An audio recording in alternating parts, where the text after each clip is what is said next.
大家好，歡迎收睇澳洲社區快訊。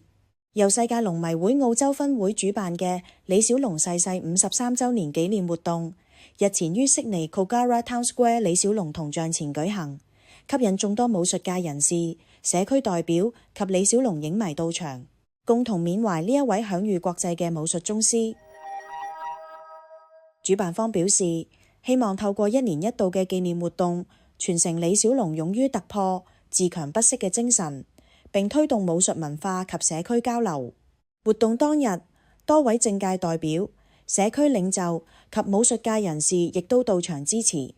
同市民共同見證紀念儀式，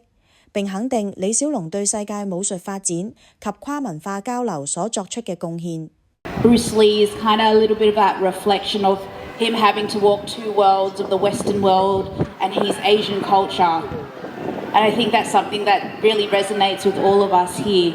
And I think Australia being one of the greatest successful country that's been able to champion multiculturalism. I think today, particularly for this memorial, we should think about Bruce Lee's contributions, not only in the martial arts, but what he had to go through personally. And I think we can all relate in some sense. And I think that is one of the greatest strengths of this nation is our multiculturalism.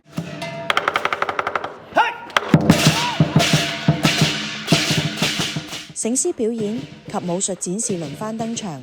多位武術大師現場獻藝，精彩嘅拳術、兵器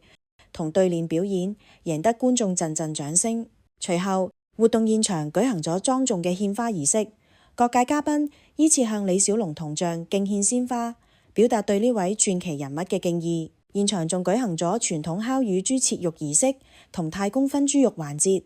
同市民分享寓意吉祥嘅豬肉，吸引唔少民眾參與，共同感受中華傳統文化嘅魅力。整場活動融合武術、文化及社區交流，唔單止紀念李小龍傳奇嘅一生，